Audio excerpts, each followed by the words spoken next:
mwema mkuu wa jeshi. Karibu. Rais wa Tanzania Samia Suluhu Hassan ameunda tume ya kuchunguza matukio.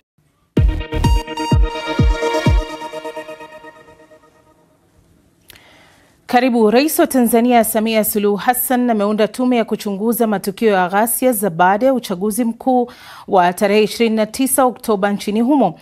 Mohamed Chande Athman aliyekuwa jaji mkuu mstaafu ameteuliwa kuwa mwenyekiti wa kuiongoza tume hiyo. Tume hiyo itawakilishwa na wajumbe 8 akiwemo Balozi Ibrahim Hamisa Juma, Ombeni Yohana Sefue, Radhia Msuya, Paula Mela, Said Ali Mwema, mkuu wa jeshi la polisi mstaafu Balozi David Kapia na Daktari Lawrence. Hata hivyo, tume hiyo imekosolewa na chama cha upinzani cha ACT Wazalendo kwa kile wanachokitaja kuhusishwa kwa maafisa wa serikali wanaofaa kuchunguzwa.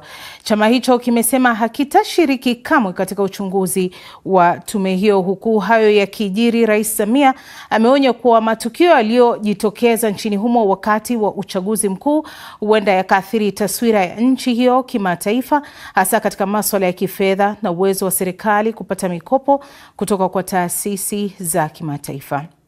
Akizungumza mjini Dodoma wakati wa kuapishwa baraza jipya la mawaziri katika ikulu ya Chamwino, Rais Samia amesema uchumi wa taifa wa Tanzania bado unategemea kwa kiwango kikubwa mikopo ya nje, na sintofahamu ya kisiasa iliyojitokeza nchini humo inaweza kupunguza imani ya taasisi hizo. Kiongozi huyo ameelezea kuwa serikali imejipanga kurekebisha hali hiyo na kusisitiza kwa sasa miradi ya maendeleo katika muhula wa pili wa serikali ya awamu ya 6 itaanza kutekelezwa kwa kutumia nguvu za uchumi wa ndani ya taifa hilo. Kama mnavyojua, mara nyingi tunategemea kupata kutoka nje mikopo kutoka kwa taasisi mbalimbali za kimataifa, mabenki ya kimataifa.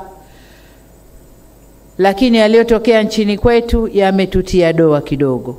Kwa hiyo huenda yakatupunguzia sifa ya kupata hiyo mikopo kwa urahisi kama tulivyopata muhula wa kwanza wa awamu hii. Muhula wa kwanza wa awamu hii tulikuwa tunapata sana kwa sifa zetu, kwa msimamo wetu, kwa kazi tunavyofanya.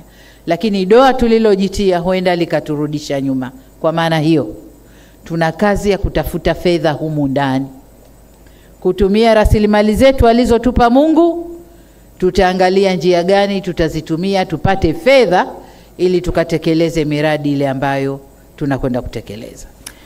Wakati huo rais wa zamani nchini Malawi Lazarus Chakwera amesema yuko tayari kwa mchakato wa kutafuta maridhiano nchini Tanzania. Chakwera aliyeteuliwa na Jumuiya ya Madola kama msuluhishi mkuu wa mzozo wa baada ya uchaguzi mkuu wa tarehe 29 Oktoba amesema yuko tayari kukubali uteuzi huo, akikaribishwa na serikali ya Tanzania kuwa sehemu ya mazungumzo kama jirani na rafiki anayesimamia uhamasishaji wa amani ya nchi hiyo na kila nchi katika ukanda. Daktari Chakwera atakuwa Tanzania kwa ziara ya siku 4, ikiwa ni hatua ya mwanzo ya majadiliano na wadau mbalimbali kuhusu masuala yanayohusiana na uchaguzi na mustakabali wa maendeleo ya nchi.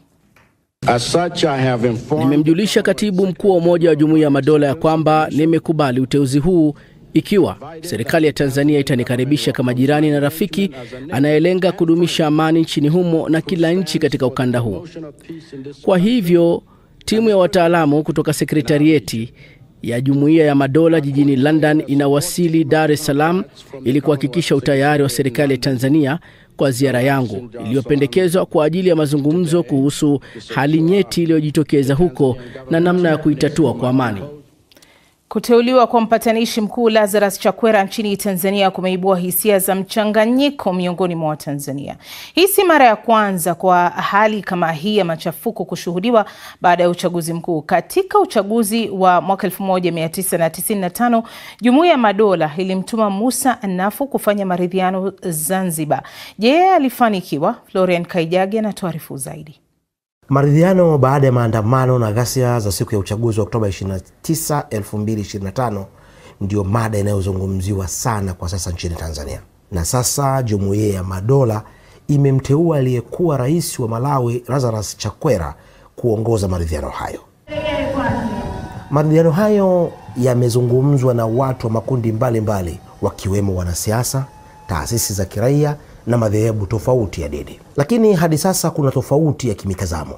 Wapo wenye mtazamo kuwa maridhiano yanapaswa kutanguliwa na uchunguzi wa chombo huru, ikiwezekana kutoka nje ya nchi au tume ya kimahakama ya ndani ya nchi. Upande wa pili, hususan waliopo serikalini wakiwemo wahafidhina, wanaona maridhiano hayo hata uchunguzi unapaswa kufanyika ndani ya nchi bila ya kuzihusisha taasisi au watu wa nje. Upande huu wa pili unaona kuwa kuhusisha watu au taasisi za nje ni kuweka taswira kuwa nchi imekosa uwezo wa kutatua matatizo yake yenyewe, wakati kundi la kwanza linahoja kwamba serikali ya Tanzania haiwezi kujichunguza kwa sababu maofisa wake ni sehemu ya tatizo la vifo na ghasia zilizotokana na maandamano ya wakati au baada ya uchaguzi. Tukingoja hayo, ni muhimu kujikumbusha kuwa baada ya uchaguzi mkuu wa 1995 kulitokea machafuko makubwa ya kisiasa Zanzibar kwa sababu ya utata wa matokeo ya uchaguzi, kiasi cha watu kutozikana. Jumuiya ya Madola chini ya katibu mkuu Chief Emeka Anyauko alimteua mwanadiplomasia Dr. Moses Anaf, raia wa Ghana, kuwa mjumbe maalum katika mazungumzo ambayo baadaye yalisaidia kuleta mwafaka wa kwanza uliosainiwa mwaka 1999. Hali hiyo ya Zanzibar wakati huo ni tofauti kabisa na maridhiano yanayozungumzwa sasa, kwa sababu hakuna makundi mahususi ya kujadiliana ili kupata suluhu, kwani waliokusanyika walihamasishana mtandaoni bila kiongozi unayeweza kumuita mezani, hata kama hoja zao ziliwahi kuelezwa na makundi kama vyama vya siasa, mfano mahitaji ya katiba mpya, hali ngumu ya maisha na baadhi ya viongozi wa umma kujilimbikizia mali. Pengine huu ndio wakati wa kuanza kutafakari vema maridhiano yanayozungumzwa ni kuhusu nini, wanaoridhiana ni akina nani, walikoseana nini, shabaha inayokusudiwa kufikiwa ni ipi. Maswali hayo bila shaka yatatoa mwangaza wa kuchunguza chanzo cha mzozo na kuchora njia sahihi inayokubalika kimantiki na kiutafiti. Bila shaka, asante sana Florian Kaijage. Ili kufahamu zaidi, najiunga mubashara na mchambuzi Mohamed Issa akiwa jijini Dar es Salaam, Tanzania. Mohamed, maoni yako ni yapi kuhusu jopo hilo? Linaweza kuleta mabadiliko kwa hali ilivyo kwa sasa?